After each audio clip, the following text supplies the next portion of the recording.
Naghahanda ang mga bida para sa almusal. Nagreklamo si Ash nang makita na oatmeal na naman ang niluto ni Brock, pero hindi sumasagot si Brock. Nang tapikin ni Ash si Brock, bigla itong natumba.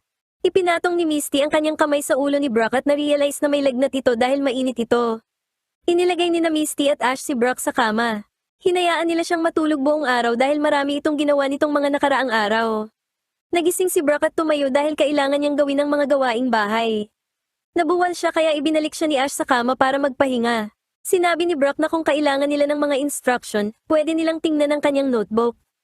Sumagot sina Ash at Misty na hindi niya kailangang mag-alala, pero kinalikot ni Togepi ang bag ni Brock at kinuha ang instruction notebook. Nakita ni na Misty at Ash na si Brock pala ang nag-aalaga sa kanila at sa mga Pokemon. Narealize nila na napakalaki ng kanyang papel, kaya nagpasya silang gawin ang kanyang mga gawain para sa araw na iyon. Lumabas sina Onyx at Geodude, kaya narealize ni na Ash at Misty na kailangang linisin at pakintabin ang mga ito. Sinabi ni Ash kina Geodude at Onyx na pakikinangin nila ang mga ito ng higit pa sa dati. Gayunpaman, naramdaman nila agad na hindi ito kasing dali ng inaakala nila. Dumating si Togepi dala ang notebook, kaya binasa ni Misty kung paano ito gagawin ng madali. Inutusan ni Ash si Totodile na gumamit ng water gun kay Onyx, na agad namang umiwas.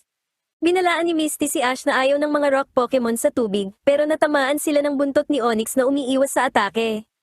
Sana ay gumaling na agad si Brock, ang hiling ni Misty habang sila ni Ash ay nakahiga sa lupa at nahihilo. Nasa isang flower field si Brock sa kanyang panaginip at nakatingin sa mga blossom. Inisip niya na wala nang mas gaganda pa roon, pero nagbago ang isip niya nang makakita siya ng tatlong babae. Lalapit sana siya sa kanila, pero may meteor na nahulog sa kanya at nagtulak sa kanya sa isang kawalan. Nagising si Brock at nakitang binabantayan siya ni na Pineco at Golbat. Nagpasalamat siya sa kanila. Nang marinig niyang nag-aaway sina Ash at Misty ay nagpasya siyang lumabas, pero gumamit si Golbat ng supersonic para itulak siya pabalik sa kama. Nakita niya na gusto ni na Golbat at Pineco na manatili siya at magpahinga, kaya sumunod siya. Umalis si Ash para kumuha ng prutas, habang si Misty naman ang naglaban ng mga damit. Pagdaan sa gubat, napansin ni Ash na wala na ang mga prutas.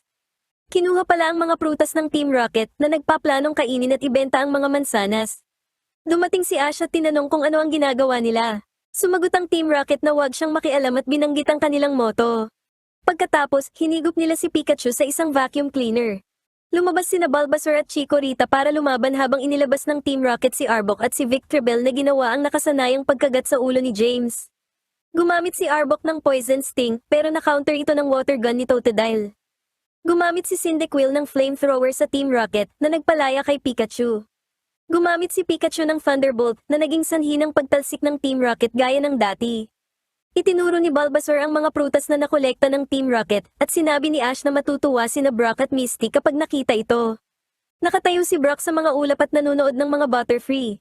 Napansin niya ang tatlong babae at lumapit sa kanila.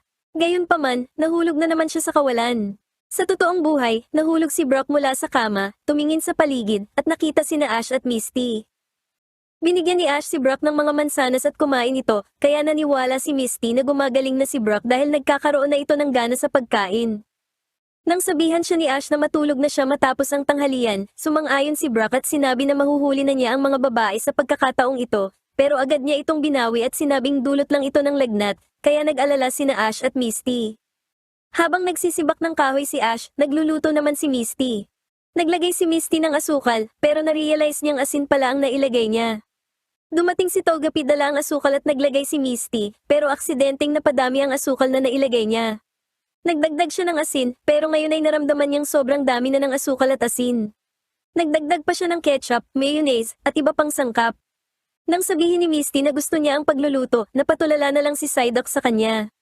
Kinagabihan, inihain ni Misty ang kanyang mystery stew. Nang makita ni Ash ang itsura nito, sinabi niyang hindi muna siya maghahapunan dahil sobra ang nakain niyang mansanas.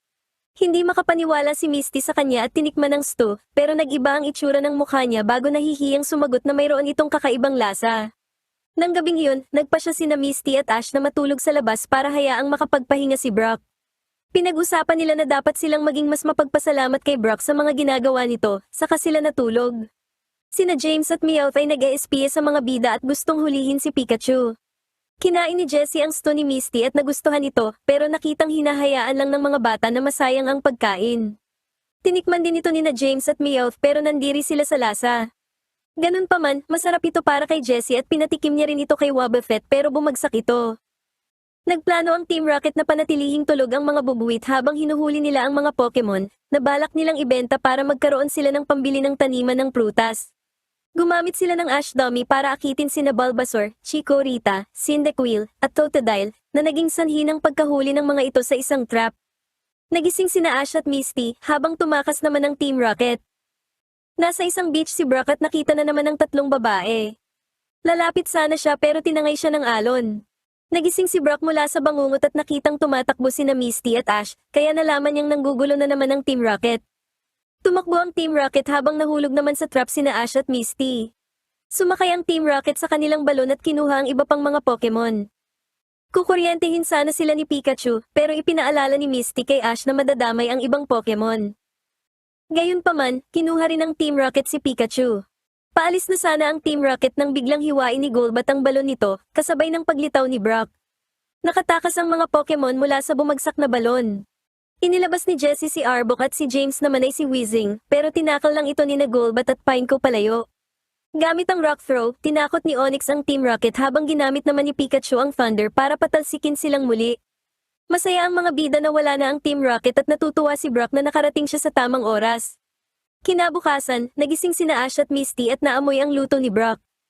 Kinain nila ang niluto ni Brock at pinuri ang sarap nito. Nararamdaman ni Brock na mas malakas siya kaysa sa dati, pero pinayuhan siya ni na Misty at Ash na magpahinga pa rin muna. Pumayag si Brock at sinabi na baka mahawakan na niya ang mga babaeng iyon, kaya napatingin sa kanya sina Ash at Misty nang may pagtataka. Sa panaginip ni Brock, pumunta siya sa mga babae at tumalon patungo sa kanila.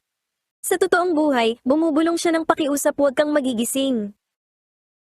Pagdating ng mga bida sa isang nayon, nakakita sila ng isang Nidoking na nakikipaglaban sa isang Feraligatr. Itinos ng Feraligatr ang Nidoking palayo, at may isang lalaking sumigaw ng next. Pinanood ng mga bida ang Feraligatr habang nakikipaglaban ito sa mga Pokemon at nananalo sa lahat ng laban. Nangako ang lalaki na mananalo siya ng King's Rock ngayong taon. Napansin ni Brock na isa itong sumo battle. Hinangaan ni Misty ang Feraligatr na isang water Pokemon. Ipinaliwanag ng lalaki sa mga bida na ang sumo battle ay medyo iba sa regular na laban dahil wrestling ang gamit dito. Ang lalaki ay si Raiden, habang ang namamahala naman sa mga laban ay si Shonosuke. Inisip ng mga bida na huwag nang abalahin ang kanyang training, pero malugod na tinanggap ni Raiden ang mga manunood. Inatake ng kanyang Feraligatr ang isang poste ng may napakatinding lakas. Inilabas ni Ash si Totodile at ipinakita rito na magiging kamukha rin ito ng Feraligatr balang araw. Sinabi ni Shonosuke sa kanila na ang Pokemon Sumo Conference ay ngayong araw, lakas ng katawan lang ang gamit ng mga Pokemon at bawal ang anumang moves. Sinabi niya na usap-usapan na sina Raiden at Feraligatr ang posibleng manalo ngayong taon. Naisip ni Brock na dapat nilang panoorin ang contest. Gusto namang sumali ni Ash dahil interesado siya sa kahit anong klaseng laban. Naalala ni Raiden na noong kasing edad niya si Ash ay sumasali rin siya sa mga league bago siya nagsumo. Gusto ni Ash na paglabanin sina Pikachu at Totodile, pero sinabi ni Shonosuke na hindi sila pwedeng sumali dahil hindi sila mabigat. Sa Pokemon Center, tinawagan ni Ash si Professor Oak para kunin ang kanyang Snorlax. Gusto malaman ni Oak kung bakit. Ipinaliwanag ni Ash na sasali siya sa sumo contest at ang Pokemon na sasali ay dapat tumitimbang ng hindi bababa sa 80 kilo. Alam ni Oak na may 6 na Pokemon na si Ash, kaya nakiusap siyang ipadala muna sa kanya si Noctowl dahil gusto niyang suriin kung bakit iba ang kulay nito. Ginawa nga ito ni Ash. Sinabi ni Nurse Joy sa mga trainer na ang mga Pokemon na gustong mag-qualify ay dapat sumampa sa timbangan. Dumating sina Jessie Yaki at Jamie Suzuki at gustong lumahok. Ang Miltank, na si Wobbuffet pala na nakadisguise, ay sumampa sa timbangan at tumitimbang ng eksaktong 80 kilo. Nakita ni Joy na pwede itong sumali, pero nagtaka siya kung bakit asul ang mukha nito. Magsasalita sana si Wobbuffet ng kanyang pangalan, pero tinakpan ni Jessie ang bibig nito. Nagtaka sina James at Meowth kung bakit gustong sumali ni Jessie.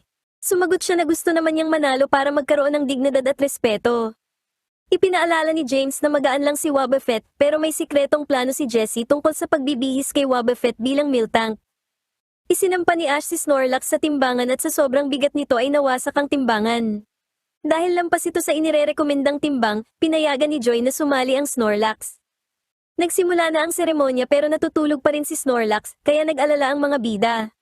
Ipinakita ni Shonosuke ang premyo sa sumo contest, isang King's Rock at isang taon na supply ng pagkain para sa Pokemon. Biglang nagising si Snorlax, kaya nagtaka si Brock kung nagising ba ito nang marinig ang isang taon na supply ng pagkain. Dumating ang mga bida sa tamang oras at nakakita ng maraming malalaking Pokemon. Sinabi ni Raiden na kailangan talaga iyon at itinuro ang Blastoise, ang nanalo noong nakaraang taon. Nagsukatan ng tingin ng Feraligatr at Blastoise, kaya napasabi si Ash ng sana ay hindi siya maipit sa pagitan ng dalawang iyon. Ang unang laban ay sa pagitan ng Miltank na si Wobbuffet at Ursaring. Napansin ng mga bida na kakaiba ang mukha ng Miltank. Ipinaalala ni na James at Meowth kay Jessie ang kanilang sikretong estratehiya. Sumugod ang Ursaring, pero gumamit ang Miltank ng counter, kaya tumalbog ang attack at nanalo ito. Si Shonosuke, na nakakita sa counter-attack ay naghain ng protesta. Ipinaliwanag ni Raiden sa mga bida na pwedeng magprotesta kung may duda si Shonosuke sa desisyon ng judge, na bihirang mangyari. Alam ni Shonosuke na gumamit ng counter ang Miltank, at dahil bawal ang moves, dinesqualify niya ang team. Umapela sina Jessie at James sa desisyon ni Shonosuke, pero sinabi nitong pinal na ang desisyon.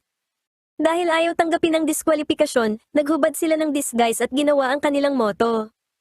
Nang lumabas din si Wobbuffet mula sa kanyang Miltank costume, pinagalitan ni Shonosuke ang Team Rocket sa paglapastangan sa mga panuntunan ng Pokemon Sumo. Susubukan sanang magnakaw ng Team Rocket ng mga Pokemon, pero inutusan ni Raiden ang Feraligatr na gumamit ng Hydro Pump para patalsikin sila.